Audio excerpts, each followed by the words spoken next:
Tienes que dejar otras cosas de lado porque realmente el cerebro funciona como un todo. El tema de los niños en la guerra, ¿no? De los niños que hacen la guerra también. Y eso es muy impactante y está basado en hechos reales. El libro es uno de los inventos más antiguos de la humanidad y el que más ha moldeado y desarrollado a la sociedad. La manera de llegar los libros a las personas ha seguido evolucionando de una manera extraordinaria. En el Grupo Gómez Aparicio llevamos más de 65 años fabricando libros. Hace 10 años fundamos Liber Digital, demostrando que la innovación sigue siendo una constante en la manera de hacer libros. Y sin embargo, los libros siguen teniendo una constante inalterable: las personas. Por eso, el programa de Books and People tiene como objetivo visibilizar el rico ecosistema que engloba el libro en papel, para dar voz a todos los eslabones de la cadena y personas que forman parte. En ocasiones, no tan visibles para el lector.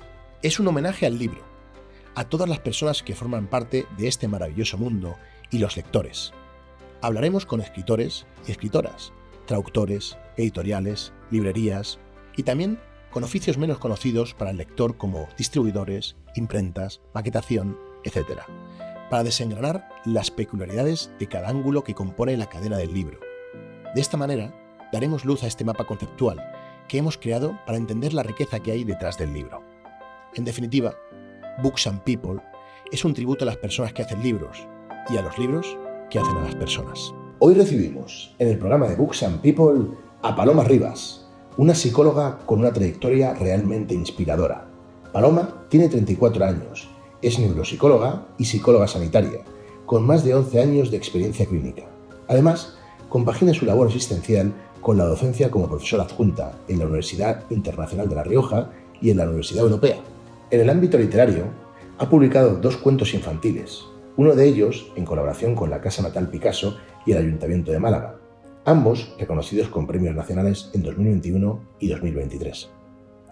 Se ha formado en escritura y creatividad por la Universidad Internacional de Valencia y dio el salto a la narrativa larga con su primera novela, publicada en octubre de 2024 con el sello Plaza y Janés de Penguin Random House. Su segunda novela verá la luz en febrero de 2026, también con el mismo sello editorial. Una invitada que combina ciencia, arte y sensibilidad a partes iguales. Hola, Paloma, muchísimas gracias por venir, es un placer tenerte aquí.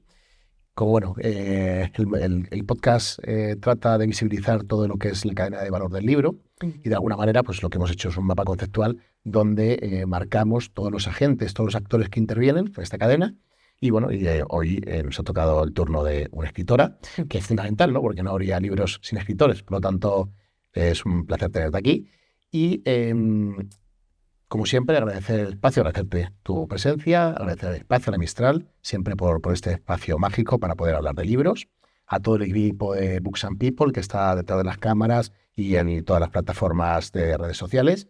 Y nada, empezamos. Ha habido una breve descripción tuya, pero me gustaría que nos ampliases quién es Paloma Rivas y cuál es su recorrido en el mundo del libro. Bueno, pues muchísimas gracias primero por invitarme a este programa tan estupendo y a Librería La Mistral por efectivamente cedernos el espacio que es idílico. Y bueno, respondiendo a tu pregunta, ¿quién es Paloma Rivas? Bueno, yo soy, a nivel profesional, soy neuropsicóloga y psicóloga sanitaria.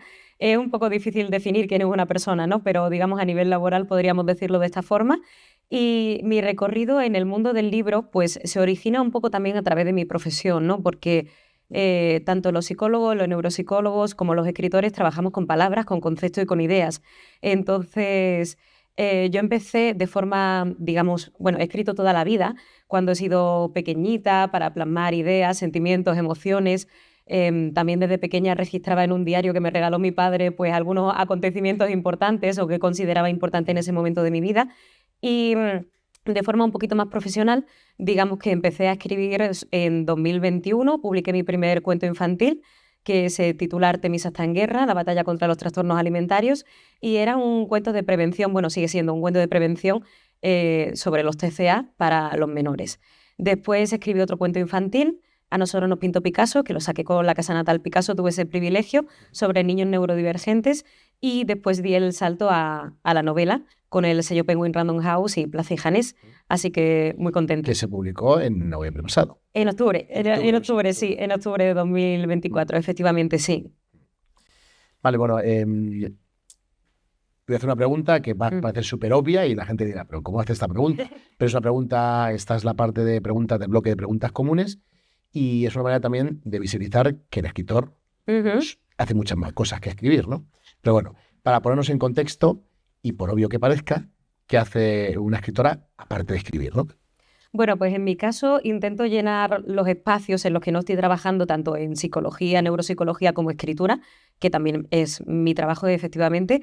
Intento dedicarlo a hacer cosas que me llenan el alma, ¿no? Es cierto que escribir, leer me llena muchísimo el alma, pero intento también hacer otro tipo de cuestiones como puede ser pasar tiempo con la familia, con los seres queridos, mi perrita, actividad física, viajar, ocio, amigos y bueno, en definitiva también al arte.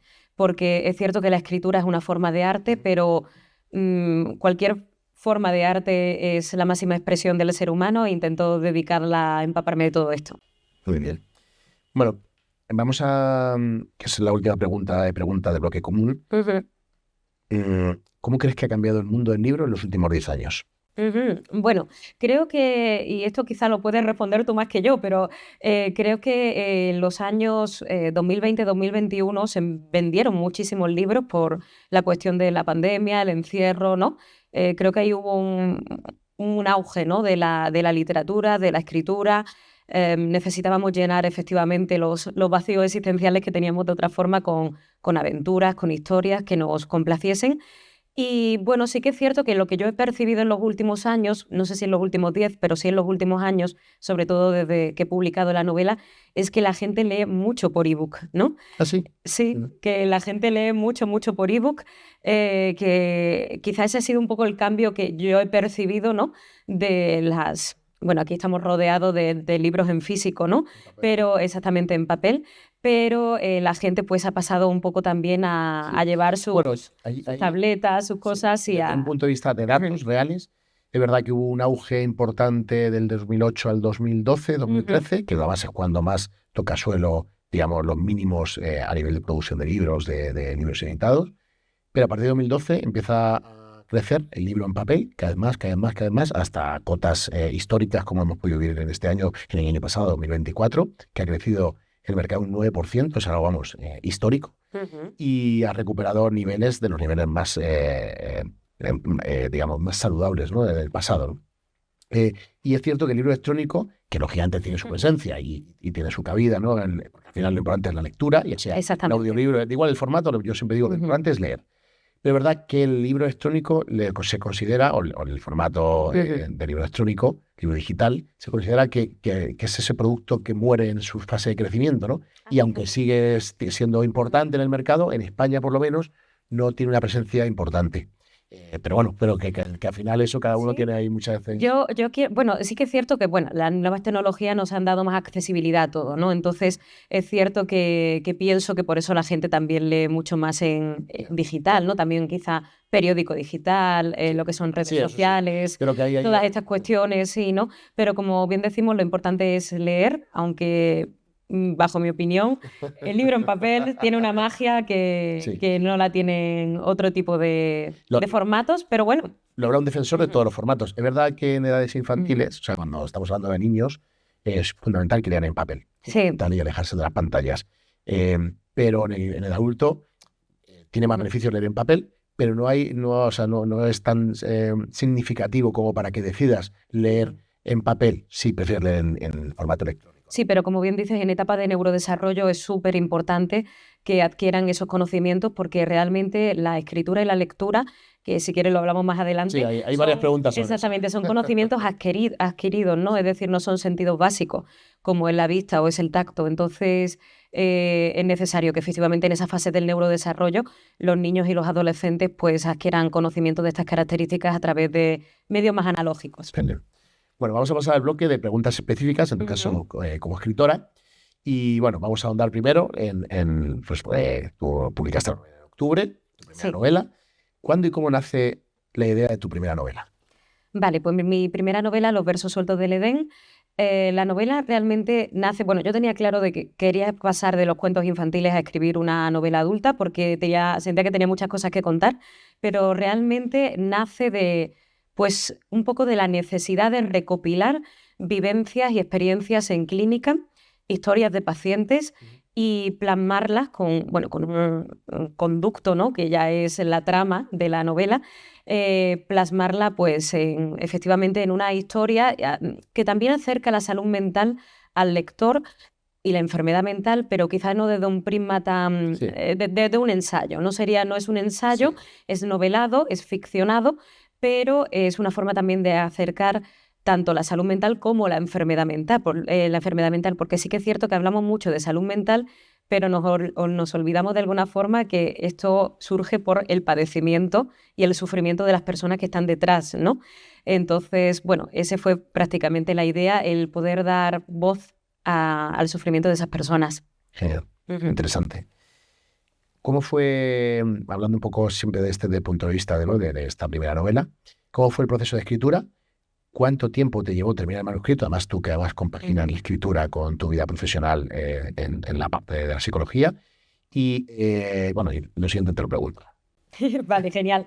Pues mira, terminé el manuscrito más o menos en un año. Sí que es cierto que yo estaba trabajando en 2, 3 clínicas incluso, y también era un poco tirarse a la piscina porque cuando yo estaba escribiendo la novela no tenía ni idea de que alguien me pudiese publicar. O sea, era más una pretensión personal que una ideación, ¿no? O sea, no era una novela contratada. Ya después me la contratarían. Así que, bueno, es un trabajo arduo, yo lo comparo un poquito a estudiar unas oposiciones, porque efectivamente tienes que dedicar mucho tiempo, tienes que dejar otras cosas de lado, porque evidentemente tienes que documentarte, tienes que leer otras historias, tienes que pasar mucho tiempo escribiendo, corrigiendo, remodelando, haciendo escaletas. Bueno, es un proceso que es un poco una bonita locura, pero es una locura. Sí. Y entonces, bueno, pues sí, más o menos un año. Cuando ya terminé de escribir la novela, contraté un corrector ortotipográfico para, de forma correcta, mandarla a las agencias literarias y demás. Y bueno, y ese fue un poco el proceso, muy gratificante, pero arduo. Muy bien. Bueno, dentro de la parte, ¿encontraste algún desafío especial al plasmar temas psicológicos en la narración? Pues el desafío quizás fue, claro, es cierto que es una novela, es un thriller psicológico con tintes de novela negra y también un poco tinte de ensayo, y las partes en las que se habla sobre el malestar emocional de los pacientes es difícil de plasmar porque eso te retrotrae a las vivencias que tú has tenido con tus pacientes en consulta. Entonces creo que esa es la parte quizás más compleja y después también el intentar transmitir al lector, ¿no? Al futuro lector, pues eso, el padecimiento Sí, de los pacientes, empatía, de la muchas veces, protagonista, la verdad que efectivamente. cuando lees te quedas impactado porque Ujú. lo sientes tan veraz lo que está pasando tanto de la protagonista como a los... Sí, porque se trabaja con emociones muy intensas, Sí, ¿verdad? efectivamente. Entonces, Y sí. conectas con eso y te da, o sea, tienes una empatía muy profunda con la protagonista, con Dani Serna, Sí. porque, ostras, ves el sufrimiento que tiene en ese proceso en el que está ayudando, pero también esa ayuda la está destruyendo por dentro, ¿no? Totalmente. Parece brutal. Entonces yo creo que eso es lo más difícil, ¿no? Porque claro, evidentemente mientras tú vas escribiendo también o sea, es que los personajes cobran vida y ya para ti son casi personas, ¿no? Entonces cuando empiezas a redactar de alguna forma o a contar su historia, parece que te lo están verbalizando ellos, ¿no? De alguna forma empatizas con esos personajes que están creando, es curioso. Ujú. Continuando, y vamos a ir andando en la parte de psicología, literatura, etcétera, una intersección entre literatura y psicología. ¿Crees que la literatura puede ser una herramienta para dar visibilidad a los problemas de salud mental? Sí, totalmente, claro que sí. Cualquier herramienta para dar visibilidad a la salud mental o la salud emocional es buena, pero la literatura en concreto es súper útil, ya no solo en libros de autoayuda, ¿no? Sino libros sobre neurociencias, psicología, patologías. El ser humano conoce muy poco de cómo funcionamos. Entonces yo creo que desde que somos pequeños, aparte de educarnos pues, en matemática, en lengua, en ciencias así un poco más generalistas, tendrían que enseñarnos un poquito sobre psicología, neurociencias, emociones, gestión emocional, habilidades sociales, resolución de conflictos, porque conocemos poco realmente sobre cómo funcionamos, sobre cómo trabaja nuestro cerebro y sobre cómo actuamos ante las eventualidades de la vida. Entonces, la literatura, por supuesto, es una herramienta súper útil para acercar este tipo de cuestiones a los lectores, a todo el que quiera aprender un poquito más.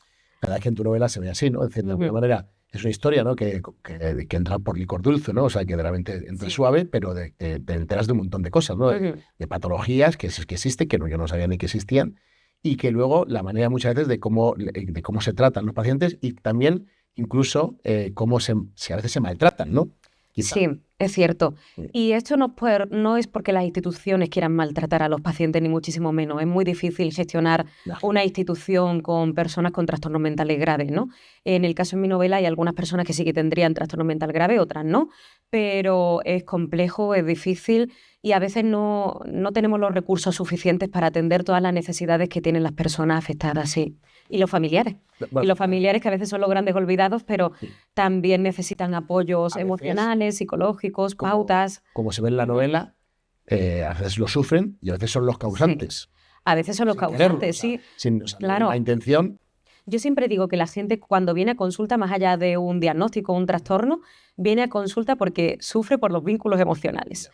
O sea, ya sea por la crianza que has tenido, por los tipos de apego que has desarrollado, bueno, porque te acabas a lo mejor de separar, tienes problemas con tus hijos, tienes problemas con tus compañeros de trabajo, con clientes, con quien sea, ¿no? Pero los vínculos afectivos yo creo que son nuestra mayor gloria, ¿no? Pero también nuestro mayor sufrimiento de alguna forma. ¿Cuánto de tu experiencia como psicóloga ha influido en la forma de crear personajes y conflictos?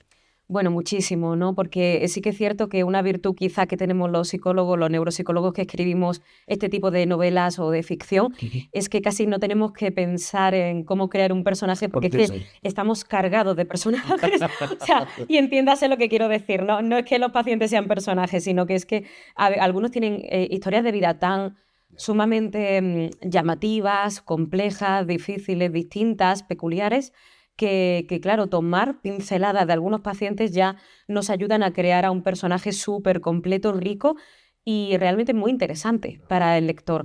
Así que, claro, mi experiencia como psicóloga me ha ayudado muchísimo. Sí que tengo que decir, y esto es importante, que ninguno de mis pacientes aparece como tal en las novelas. Pero por respeto al paciente, por supuesto. Pero sí que es cierto que aparecen muchos trastornos con los que yo trabajo en la cotidianidad. Sí. Incluso en algunas lectoras, sobre todo lectoras, me han pedido que para una segunda o tercera edición hagamos un glosario de trastornos, porque les ha llamado mucho la atención. Hay trastornos que aparecen en la novela que yo me tengo que ir a buscar a Google. ¿Esto qué es? Claro, ¿sabes? Sí. Bueno. Muy bien. ¿Crees que la lectura puede ser una forma de catarsis o terapia para quienes han vivido experiencias traumáticas? Sí, totalmente, totalmente.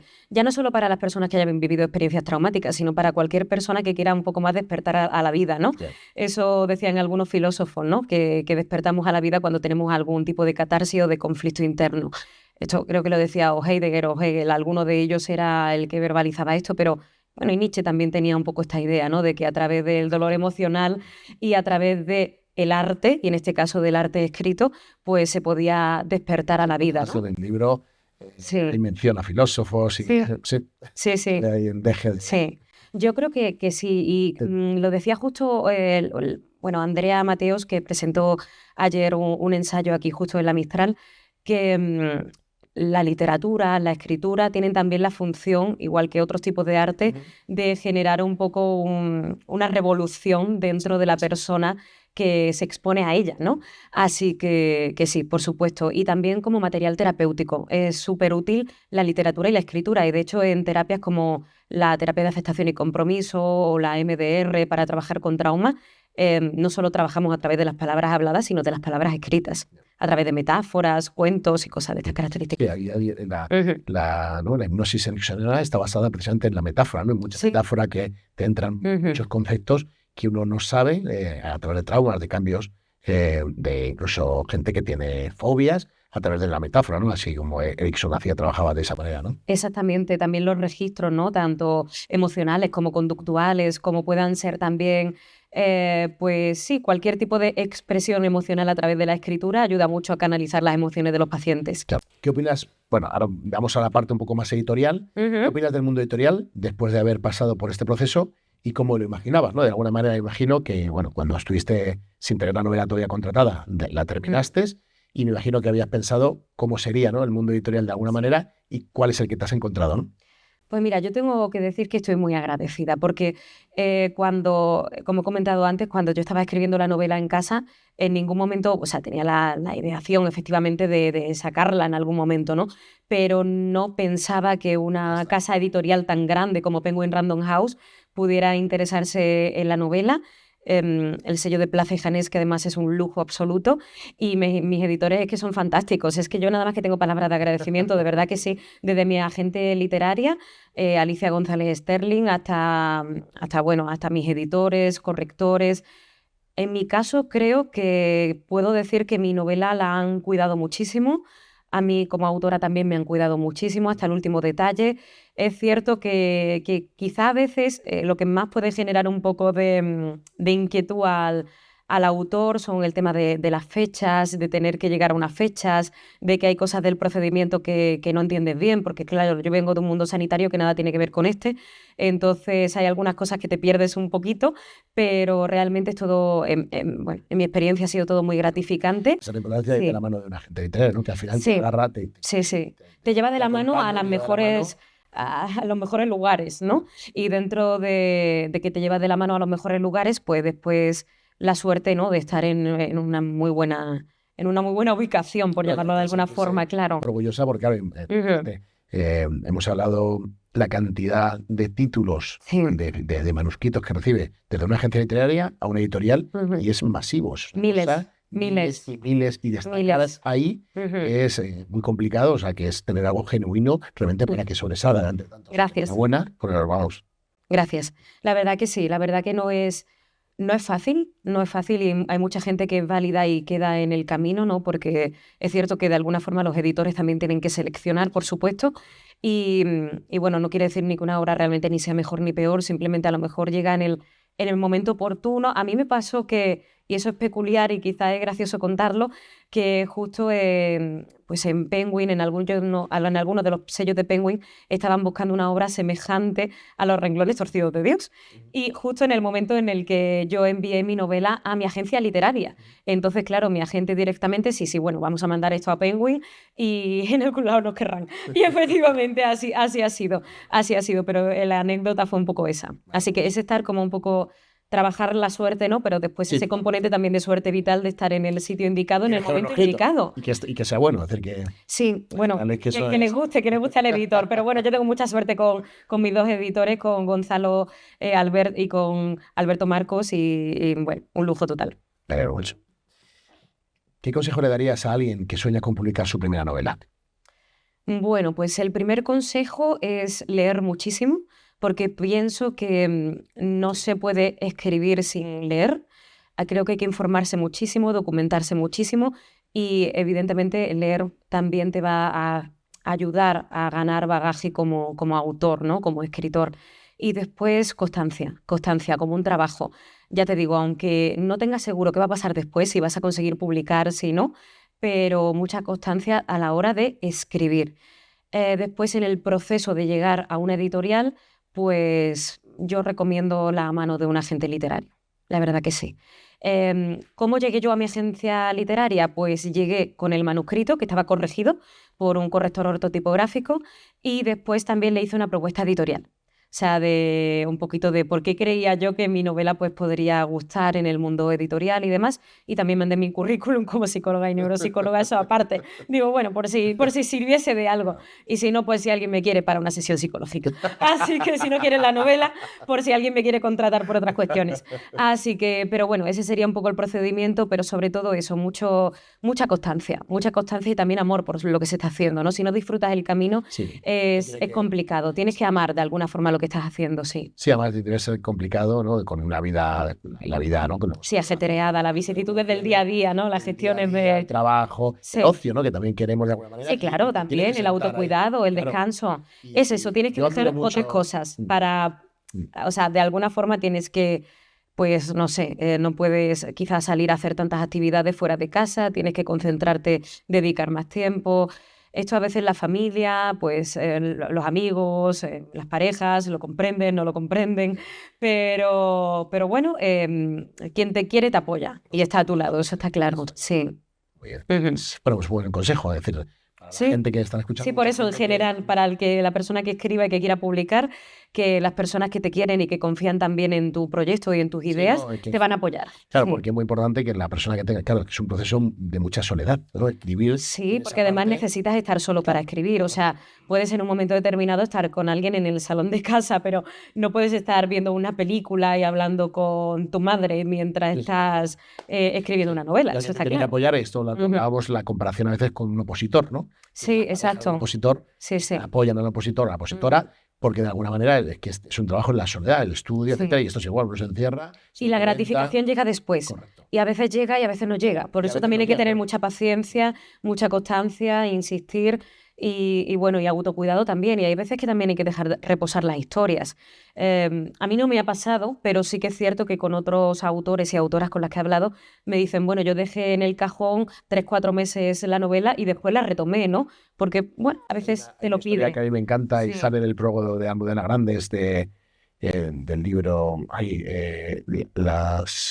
la historia de Lulú, ¿no? ¿Cómo se llama el libro tan famoso de Almudena Grandes? Bueno, de este libro, y él ya volvió a coger el libro y escribió un prólogo y creo que cambió un par de cositas, pero bueno, básicamente temas de puntuaciones, etcétera. No quiso cambiar nada de la novela, que fue su primera novela. Ujú. Y ella dice que tenía no sé cuántos manuscritos medio terminados en el cajón. Ujú. Y fue un día a una editorial donde ella trabajaba de manera externa. Entonces una compañera suya había sacado una novela. Y a él le dio tanta rabia y bueno, y ya nos cuenta muy, muy gracioso en el prólogo del libro. Los años de Lulú, creo. Ajá. Es que no me acuerdo exactamente el título, pero bueno, todo el mundo que lo está escuchando Sí, sabe sí, cuál sí. es. Y entonces vuelve a su casa con ese cabreo diciendo, esta tía que saca esta novela, que no tiene talento, entonces rescata el manuscrito, lo termina y lo publica. Entonces, bueno, y ahí está. Bueno, eso fue una especie de motivación, ¿no? Intrínseca y extrínseca de las dos Sí, pero eso de formas. que es lo que es el Claro. repasado, lo que es Ujú. algo que uno tiene en Sí, un cajón a sí, veces, y da un totalmente. pequeño empujón, ¿no? Y hay muchas personas también que escriben, pues históricamente, ¿no? A lo largo de toda su vida y no se atreven a dar ese paso de, oye, probar suerte también, ¿no? De, venga, pues voy a intentar publicar, a ver por dónde sale esto. Yo invito a la gente a que lo intente, por supuesto que sí. Hay que apostar por los sueños. Esto es así. Si pudieras dar un consejo a tu yo del pasado, a la persona que empezó a escribir esta novela, ¿qué le dirías? A la persona que empezó a escribir la O novela. sea, tú. Sí, o sea, pues por supuesto que continúe, porque está siendo muy gratificante todo lo que está sucediendo, pero aparte, incluso aunque no hubiera llegado a publicarla o la hubiera autopublicado para mis familiares, mis amigos o mis pacientes, ¿no? Es decir, mi círculo cercano, yo creo que merece la pena, que siempre merece la pena y la alegría, ¿no? Como me gusta Bueno, ya de decir a mí. momento es una gratificación, o sea, es una enhorabuena de cualquier persona Sí. el terminar una novela. El terminar algo, ¿verdad? Como un proyecto, eso es muy Sí, pero satisfactorio. una Sí. novela es compleja porque es decir, en el proceso uno tiene en su mente lo que quiere contar y en el proceso de lo que empieza hasta que termina Total. hay un recorrido entre medias muy difícil, muy arduo, de mucha constancia, de mucho sacrificio. Y para mí ese es el reto. Y cuando cualquiera que tenga un libro terminado, si esté publicado o no, para mí es una enhorabuena. Y tiene muchos matices, efectivamente, escribir, a veces, sobre todo cuando tienes fecha de entrega y no te apetece, estás cansado o tienes otras cuestiones en tu vida que requieren más atención. Yo por la parte empresarial digo que no hay nada como un hito. Es decir, yo creo que la función muchas veces del editor y la gente literario, cuando marcan los hitos que a uno le pone hasta presionar, son claves, o sea, son fundamentales. Porque en las empresas nos pasa, en la vida, los exámenes, por ejemplo, cuando estás en la universidad, dices que maravilloso y que, por otro lado, qué presión, ¿no? Cuando dices, sí, tengo que es estar... agotador, pero es cierto que las personas, los seres humanos que somos un poco anárquicos, ¿no? Nos viene bien tener esas pautas. No quizá súper inflexibles, pero... Sí, pero bueno, sí, más o menos tener unas el tiempo, porque fechas, si no, al final la cosa se puede... Exactamente, que si por lo tienes mismo, ¿no? El eterno corrector, ¿no? Que va es que eso es... Yo eso sí lo recomiendo muchísimo, que una vez que ya esté el manuscrito en galeradas y demás y que ya se sepa que va a ir a imprenta, no verlo nunca más, o sea, nunca más se vio el manuscrito, porque es que entonces te vuelves un poco tururu, ¿no? Majara, queriendo cambiar incluso pues palabras concretas, fragmentos concretos, y entonces efectivamente sería el eterno retorno, nunca se terminaría el proyecto, sí. Continuando, voy a hacerte preguntas más concretas que tienen que ver con, que me parece muy interesante, sobre la psicología o el cerebro en este caso, y la literatura. ¿Existe algún circuito neurológico para la lectura? Pues mira, esto es muy peculiar porque y además me parece muy chula esta pregunta porque realmente el cerebro funciona como un todo, como un entramado neuronal de electricidad, digámoslo así muy resumido, para que lo entiendan también las personas que nos escuchen o que nos vean.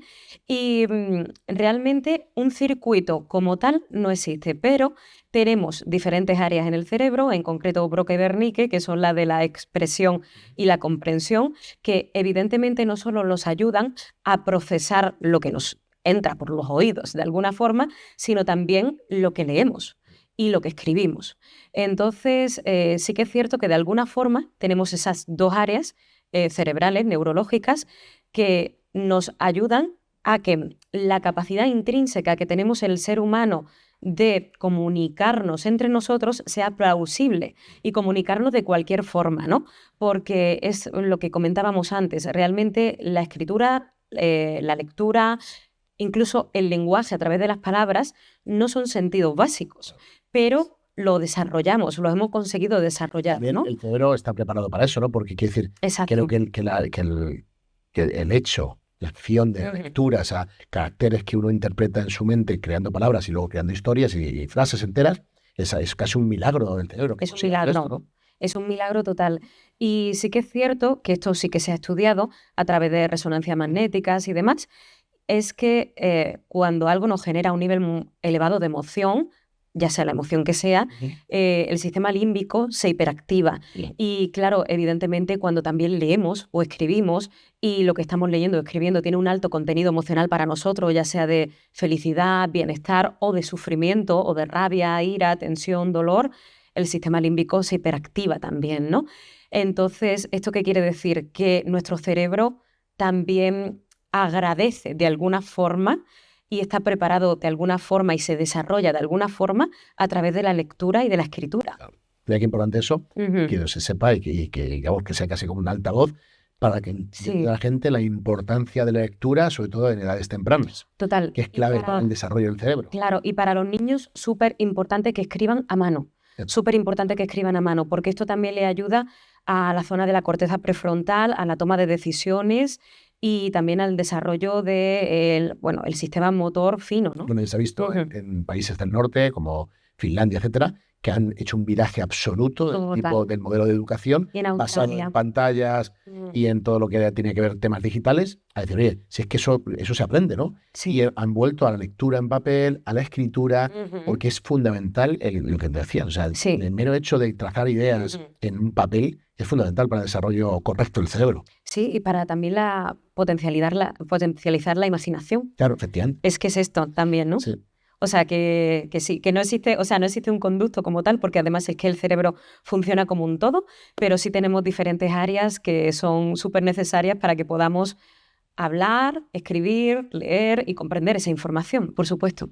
De las preguntas, estamos en el bloque de preguntas específicas y vamos a rematar con dos preguntas. Una que tiene que ver con, seguimos otra vez mezclando psicología y literatura. ¿Cómo podemos, como sociedad, mejorar la conversación sobre salud mental en los medios y la literatura? Vale, pues yo creo que aquí hay que ser como un poco políticamente incorrectos y hay que... Ya me gusta.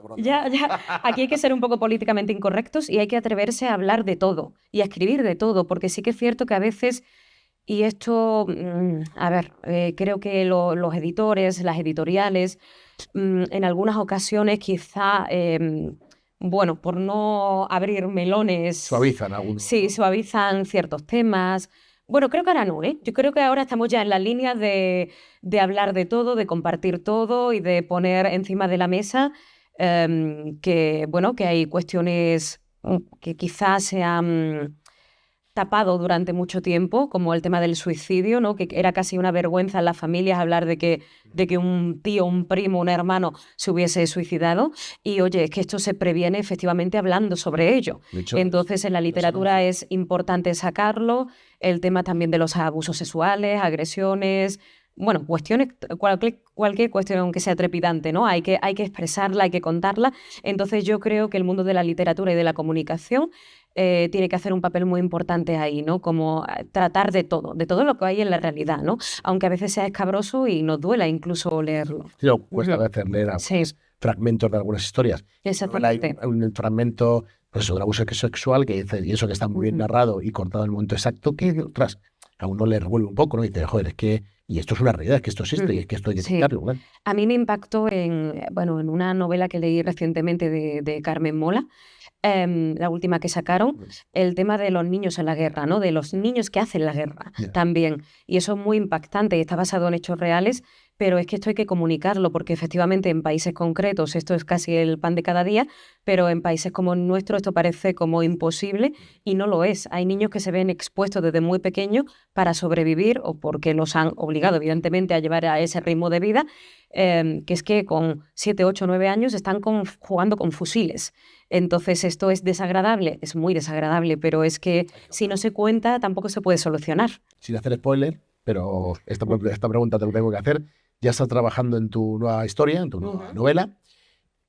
¿Quieres contar algo? ¿Te gustaría hablar de ello?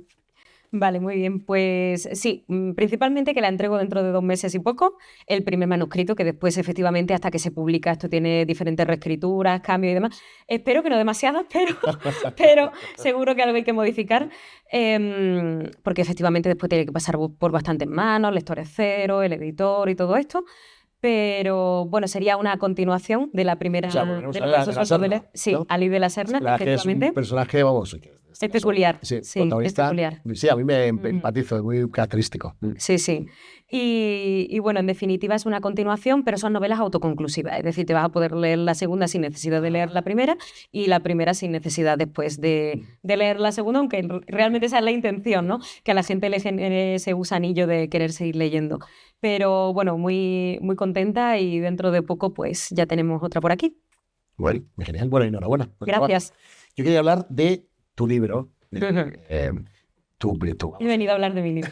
Básicamente, ¿no? Como, a mí me ha encantado. como decía. Es un espectáculo y sobre todo lo que te decía antes, que lo hemos hablado aquí, el cómo empatizas con los personajes, ¿no? Que al final, yo siempre digo que la literatura tiene esa virtud, ¿no? Que hace que las personas sean más empáticas porque de alguna manera conseguimos pues obtener más perspectivas del ser humano, ¿no? Entenderlo desde sus diferentes ángulos, ¿no? Que no hay esa dualidad del bien y el mal, ¿no? Que no existe, no están, esas fronteras no son tan... No están tan bien definidas, ¿no? Es decir, todos tenemos demonios y todos tenemos ángeles internos, ¿no? Correcto. De alguna forma. Y que es un novelón muy interesante y además yo creo que muy actual por lo que hablamos, ¿no? Lo importante que es dar a luz, bueno, pues de alguna manera visibilizar pues, las situaciones que hay con respecto a la salud mental, las enfermedades mentales y el apoyo, ¿no? Que hay que dar muchas veces a través de la familia, de instituciones, etcétera. Y me parece espectacular, aparte del enganche que te tiene, ¿no? Muchísimas gracias. Sí, capítulos cortos, ¿no? Con ese cliffhanger y con... Y nada, bueno, yo os la recomiendo, vamos, no, que os la leáis, que la compréis. Y nada, que no sé si quieres hablar tú algo sobre la novela. Bueno, pues realmente ha sido un reto y un proyecto muy bonito, muy agradecida por todo. Y con respecto a la novela, pues nada, yo le invitaría a la gente que si le apetece, pues simplemente que la lea, que la investigue, que la averigüe y que le guste más o menos a la gente. Esto es totalmente subjetivo, pero que mi deseo es que ojalá que le haga pensar. Yo ya con eso estaría contenta y que ojalá que les llene. Que les llene, que algo de la información que comparto aquí les pueda llenar Pues aquí la tenéis. Y que les haga pensar. Muy bien. Muchas gracias. Bueno, pues muchísimas gracias. Y para terminar, 2 preguntas. Que son las preguntas finales que hacemos a todos los invitados, más emocionales, más que tienen que ver contigo y con tu relación con los libros. La primera, ¿qué libro recomendarías a las personas que nos están viendo y el motivo? Vale. Bueno, pues lo tengo muy claro porque es mi libro favorito de la infancia, adolescencia y adultez y es Nuestra Señora de París, de Víctor Hugo.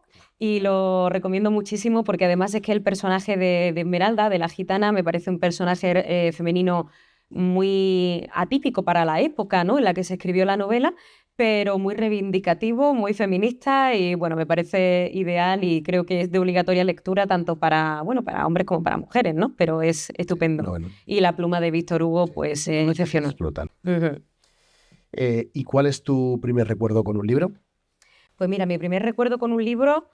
creo que tengo 2 que se me solapan un poco. Uno es efectivamente con la versión Disney de Nuestra Señora de París, que es El jorobado de Notre Dame. Y después tengo también muchos recuerdos en la casa de una de mis abuelas con libros de Gloria Fuertes, infantiles. Sí, sí.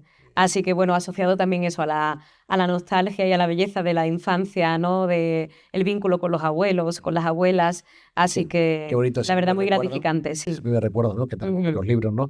Que más nos llevan a las personas, normalmente, claro. Sí, Ese primer recuerdo quiere decir que es una edad tan temprana que alguien te ha llevado a esos libros, o a esos CDs, esos exactamente. cómics. Exactamente, que alguien te los ha hecho llegar, ¿no?